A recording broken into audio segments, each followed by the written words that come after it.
what we are waiting for today is to see clean water out from this machine. So that's what we are looking forward to see now. Here we go. Lots of people. Hi, everybody. Hi, everybody. A little bit stressed right now.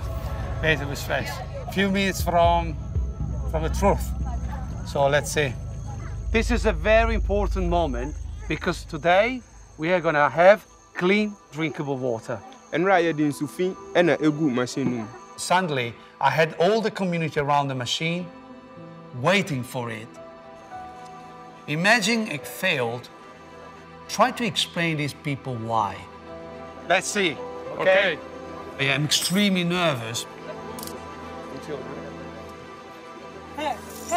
Yes. Yes. Here it is. You see? Wow, look at this. You know, actually getting water was wow. It was a relief. You remember how was the water yesterday? Try this one. Very nice. Thank you.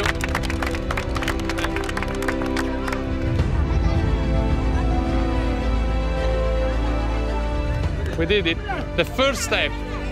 Are you happy? Yes.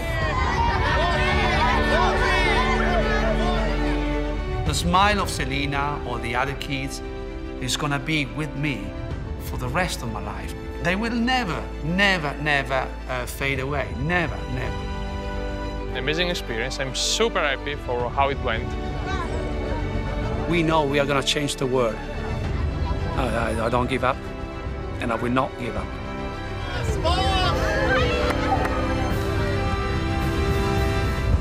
Since Marco returned to Italy, he's raised funds to build a vast solar purifier, providing 5,000 litres of water a day.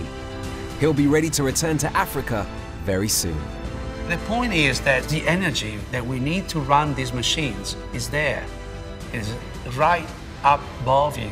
It's called the sun, and it's available on the planet Earth to everybody.